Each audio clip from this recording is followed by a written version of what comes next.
So thanks for your time, first of all. Thank you. And so some people say great ideas have been invented, they have to be reinvented. Is that what you made with Ghostbusters? Well, I mean, when I was contacted by Ivan about doing another one, I just wanted to make sure that I could make it as great as the one that he made 32 years ago. And when I looked at it, said, why was that so great? First of all, the story and the whole idea of the ghost is great, but he had four of the funniest people working then, and then the cast around it was so funny, and so I thought, let's make it for a new generation, but find our dream team of who the funniest people are. And so I found these four ladies and Chris Hemsworth and the people around them, and I just hope people get the same great feeling and fun that they had when they watched the original one 32 years ago.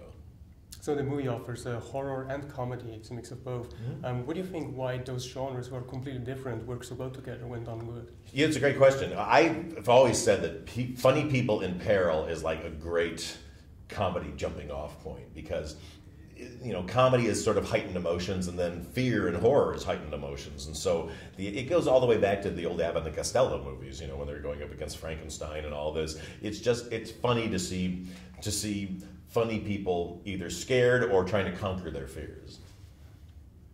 So, and this, since I'm representing Switzerland, I was kind of proud when I saw the Swiss Army knife. That's right. So, I was wondering, how did you come up with the idea to use that kind of as a secret weapon against the ghosts? Oh, it's fun. I love that. I'm a big fan of the Swiss Army knife. I have to say, my father owned an army surplus store when I was growing up, and I always had one. And I had like the giant one that did everything, including a magnifying glass. So we just were coming up with this whole sequence of like where they were being attacked by these giant balloons, and it just became funny to me because we spent so much time in the movie developing this amazing technology that's so high tech that when they were being attacked by a balloon, as I was writing it, said, well, actually the easiest way to take down a balloon would be to stick a knife in it. So the Swiss Army came and helped us. Awesome. So this is the first. This is the first movie you've made that is based on something.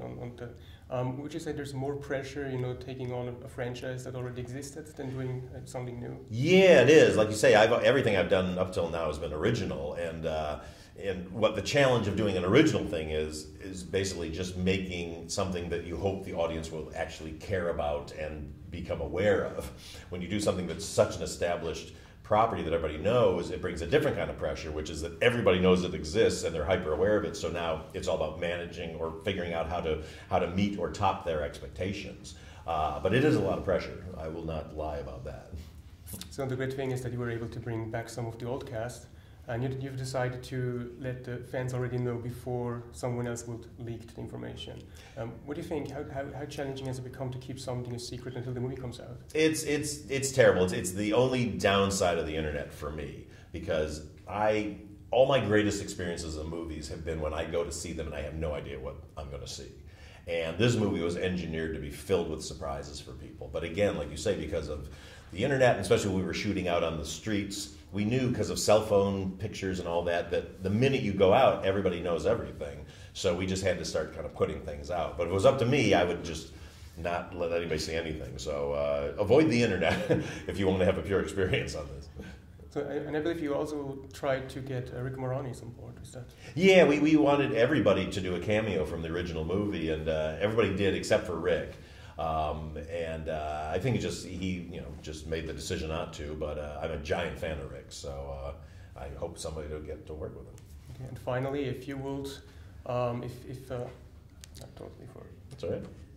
Oh, since the Ghostbusters are so smart at what they do, if you would be a ghost, what would you do to trick the Ghostbusters? Oh gosh, that's a great one. To trick the Ghostbusters, I would try to look as human as I could. I would try to get rid of my emanations and get a little less see-through, and maybe I'd hide a little bit more and just try to do stuff without them seeing me. Because the minute they see you, you're a goner.